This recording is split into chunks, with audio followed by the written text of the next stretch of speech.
गुरु भक्ति योग। जिस प्रकार सूर्य की प्रखर किरणों से तप्त मनुष्य वृक्ष की शीतल छाया में और दिन भर की गर्मी के बाद शीतल चांदनी में असीम आनंद की अनुभूति करता है, उसी प्रकार संसार की प्रखर किरणों से जला हुआ और शांति के लिए व्याकुल बना हुआ मनुष्य ब्रह्मनिष्ठ गुरु के चरणों में इच्छित शांति और आनंद की अनुभूति करता है। जिस प्रकार चातक पक्षी लंबे समय तक इंतजार करने के बाद वर्षा के केवल एक ही जलबुंदू से अपनी प्यास बुझाता है, उसी प्रकार सच्चे शिष्य को अपने गुरु की सेवा करनी चाहिए और उपदेश वचन का इंतजार करना चाहिए। इससे उसकी तमाम व्यथाएं शांत होंगी और वह सदा के लिए मुक्त हो जाएगा। जैसे अग्नि का स्वभाव ही ऐसा है कि वह अपने निकट आने वाली प्रत्येक वस्तु को जलाकर भस्म कर देती है, वैसे जो मनुष्य कृपालु गुरु की प्राप्ति कर लेता है, उसके लिए किसी भी गुण दोष को देखे बिना ब्रह्मनिष्ठ गुरु की कृपा उसके तमाम पापों को जलाकर भस्म कर देती है। गुरु के पवित्र चरणों के प्रति भक्ति भाव सर्वोत्तम गुण है। इस गुण को तत्परता एवं परिश्रम पूर्वक विकसित किया जाए तो इस संसार के दुख और अज्ञान के कीचड़ से मुक्त होकर शिष्य अखूट आनंद और परम सुख के द्वार को प्राप्त करता है। अगर आप गुरु सेवा में रम्माण रहते हैं तो आप चिंताओं को जीत सकते हैं। सब चिंताओं का यह अचूक मारण है।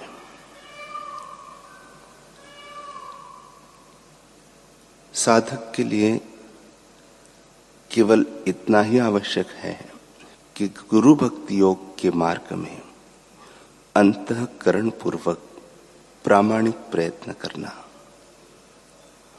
सद्गुरु साक्षात ईश्वर है, ऐसा जो कहा गया है वह सत्य ही है।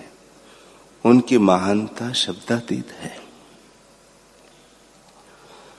भगवान श्री कृष्ण अपने प्यारे भक्त उद्धव को भवसागर के कर्णधार सद्गुरु की कुशलता का वर्णन करते हुए कहते हैं,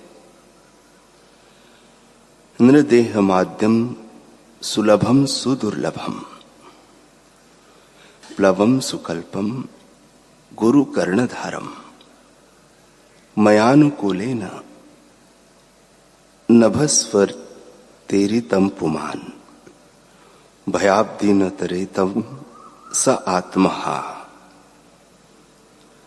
यह मनुष्य शरीर समस्त शुभ फलों की प्राप्ति का मूल है और अत्यंत दुर्लभ होने पर भी अनायास सुलभ हो गया है। इस संसार सागर से पार जाने के लिए यह एक सुदृढ़ नौका है। शरण ग्रहण मात्र से ही गुरुदेव इसके केवट बनकर पतवार का संचालन करने लगते हैं और स्मरण मात्र से ही मैं अंतर्यामी अनुकूल वायु के रूप में इसे लक्ष्य की ओर बढ़ाने लगता हूं। इतनी सुविधा होने पर भी जो इस शरीर के द्वारा संसार सागर से पार नहीं हो जाता, वह तो अपनी आत्मा का हनन यानी अधःपतन कर रहा है। 84 लाख योनियां हैं। इनमें मनुष्य देह के सिवा ब्रह्म ज्ञान प्राप्त करने का कोई अधिकारी नहीं है। इसकी प्राप्ति अत्यंत कठिन है। संसार रूपी भवसागर पार करने के लिए बड़े भाग्य से नरदेह रूपी जहाज मिलता है। सुलभ अर्थात अविकल, जो का त्यों, पूरा का पूरा, और सुकल्प अर्थात विचारशील को भवपार ले जाने वाले नाविक केवल गुरु ही है। और मैं श्री हरि अनुकूल बहने वाली वायु हूं। गुरु मंत्र देते हैं तथा महावाक्य का उपदेश करते हैं। इसलिए भक्तों का उद्धार करने के कारण सभी दृष्टियों से गुरु कर्णधार है। कर्णधार गुरु की कुशलता का वर्णन किन शब्दों में किया जाए? भंवर, प्रपात, पानी की तेज धारा, विकल्प के कल्लोल व एक के बाद एक आने वाली पानी का प्रवाह आदि से बचाकर वे नौका को तेजी से आगे बढ़ाते हैं। विवेक की पतवार लगाकर कर्मा कर्म का जल प्रवाह काट देते हैं और भजन रूपी बड़ी नावों के बीच का वह लट्ठा जिसमें पाल बांधते हैं, उसके बल पर नौका तेजी से बढ़ती जाती है। काम क्रोध की बड़ी बड़ी मछलियां चारे की खोज में छिप रही थी। उस पर शांति का जाल डालकर वे अपना जहाज बड़ी कुशलता से आगे बढ़ाते हुए जहाज के सायुज्य गोदी यानी सायुज्य मुक्ति में ठहरा देते हैं, जहां न शोरगुल है न खटपट है, सर्वत्र निर्मलता ही निर्मलता है।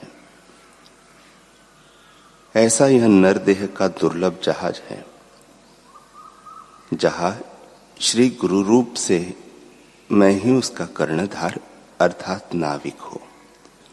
यदि आगे जाकर नरक यातना भोगने के लिए ही यह देह विषय के कर्मों में खर्च कर दिया तो अपने ही सीने में शस्त्र घुसेड़ने जैसी बात होगी। ऐसा श्रेष्ठ नर शरीर प्राप्त होने पर भी जो संसार के उस पार नहीं जाएगा, उद्धव वह सचमुच आत्मघाती पुरुष ही होगा।